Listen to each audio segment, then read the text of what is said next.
کتونکو خواته را سره دا دوه ماشومان ولاړ دي دا د ځای ته راښتي وو د ځای نوم خو موږ له نه راځي.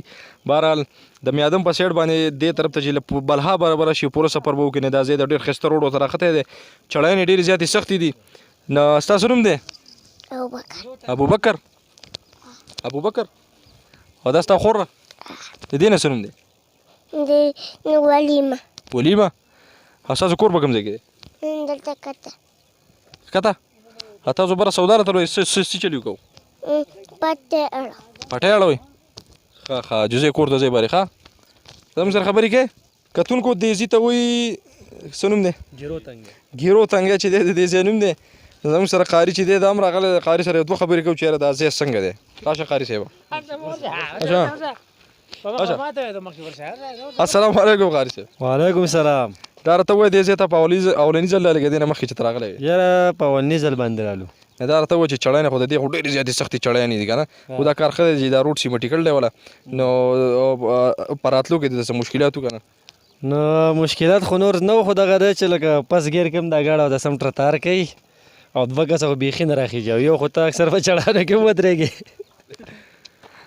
خانجي چې دی دا پیسکوری دا بچولی چې دی دا یې واغسو او دا دې څه دپاره واغست؟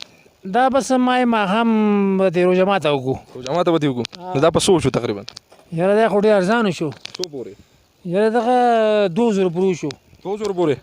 نو دا راته ووایه چې غوښه به د دې ډېرې ښکلې غوښه به وي. داسې غوښه ده چې بس دومره زیات اور نه غواړي. زه چې دا پسته په روژه ماته کې خیرات کوو د غریبانو له څنګه؟ غریبانو له په غټ سر ویلل کو.